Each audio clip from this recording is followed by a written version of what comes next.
घड़ियों का आविष्कार। मनुष्य सबसे अधिक बुद्धिमान प्राणी है। इसने अपने वन को सुखमय बनाने के लिए अनेक उपयोगी वस्तुओं का आविष्कार किया है, जिनमें घड़ी भी एक है। पुस्तक घड़ी। समय जानने के लिए सबसे पहले जो घड़ी प्रयुक्त हुई वह सेंट ऑगस्टीन की घड़ी थी। बात ऐसी है कि सेंट श्रागस्टीन को रोज सवेरे घंटी बजानी होती थी, जिसे सुनकर पादरी लोग नींद से उठ जाते थे और गिरजाघर में प्रार्थना प्रारंभ कर देते थे। घंटी बजाने का समय जानने के लिए सेंट ऑगस्टीन संध्या समय अपनी पुस्तक लेकर बैठ जाते थे और एक निर्जरित पृष्ठ तक उसे पढ़ते थे। उस पृष्ठ पर पहुंचते हो घंटी बजाने का समय हो जाता था, ऐसा उन्होंने अंदाज लगा लिया था। लेकिन यह घड़ी सफल न हो सकी। एक रात को वह पढ़ते पढ़ते सो गए। सुबह धूप निकल आई पर घंटी नहीं बजा। तब से पुस्तक घड़ी पर निर्भर रहने के स्थान पर सूर्य घड़ी पर निर्भर रहना अच्छा समझा गया। सूर्य घड़ी। यूनानियों ने दिन को घंटों में विभाजित कर उसके आधार पर एक घड़ी बनाई।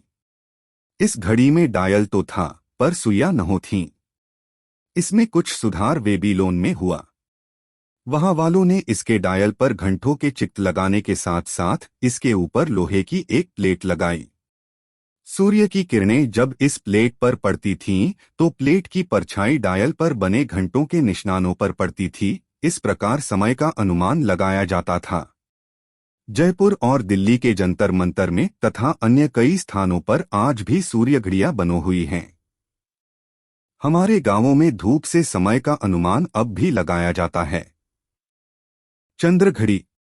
रात में समय ज्ञान के लिए मनुष्य ने चंद्रमा के आधार पर चंद्र घड़ी बनाई। ज्योतिषी लोग ध्रुव भी चंद्र घड़ी का प्रयोग करते हैं, किंतु ये दोनों घड़ियां मौसम से प्रभावित हो जाती थीं। बादल होने पर जब सूर्य और चंद्रमा दिखाई नहीं देते थे तो समय का ज्ञान नहीं हो पाता था। जल घड़ी। बेबीलोन में जल घड़ी कुछ बर्तनों की सहायता से बनाई गई। इन बर्तनों में पानी भर दिया जाता था और नीचे तले में छेद कर दिए जाते थे। पानी इन छिद्रों से धीरे धीरे रिसता रहता था। बर्तन खाली होता रहता था। बर्तन पर आरंभ में सूर्य और चंद्र घड़ी से मिलान करके घंटों के निशान लगा दिए जाते थे।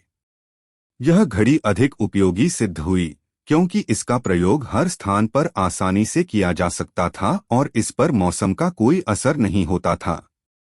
रोम और युवान की अदालतों में इस जलघड़ी का प्रयोग काफी समय तक किया गया। बालू घड़ी। जलघड़ी के आधार पर बालू घड़ी भी बनाई गई। बर्तनों में नीचे छेद कर दिए जाते थे और ऊपर घंटों के निशान होते थे। इन्हें बालू से भर दिया जाता था। नीचे से बालू निकलता रहता था और बर्तन खाली होता रहता था। इस प्रकार खाली भाग के निज्ञानों को देखकर समय मालूम हो जाता था। लेकिन बालू घड़ी कामयाब न हो सकी, क्योंकि कभी कभी बालू का छोटा कंकर छेद में अटक जाता था और बालू का निकलना बंद हो जाता था या कम हो जाता था। दीपक घड़ी। यूरोप में समय जानने के लिए दोष और मोमबत्ती का भी प्रयोग किया गया। दोपक को तेल से भरकर जला दिया जाता था और यह अंदाजा कर लिया जाता था कि इतने समय में इतना तेल जलेगा। इसी प्रकार मोमबत्ती के जलने से समय का ज्ञान करते थे।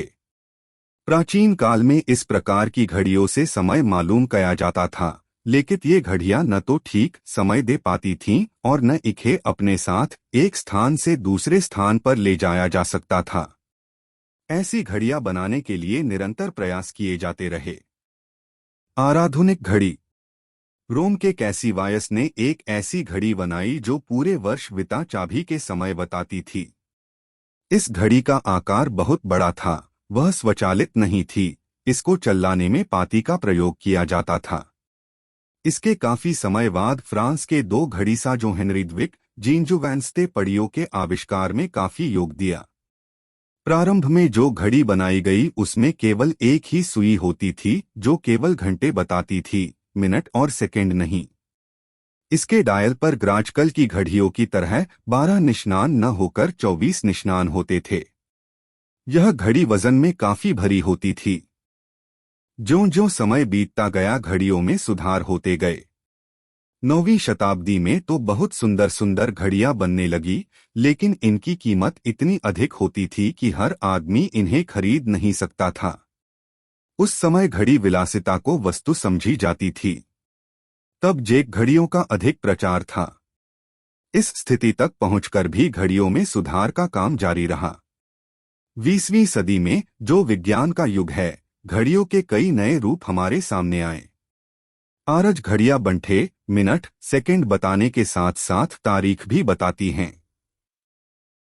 ऐसी ऐसी घड़ियां बनने लगी हैं जिनमें चाबी देने की आवश्यकता नहीं होती। ऐसी भी एक घड़ी है जो अंगुली में अंगूठी के स्थान पर पहनी जा सकती है।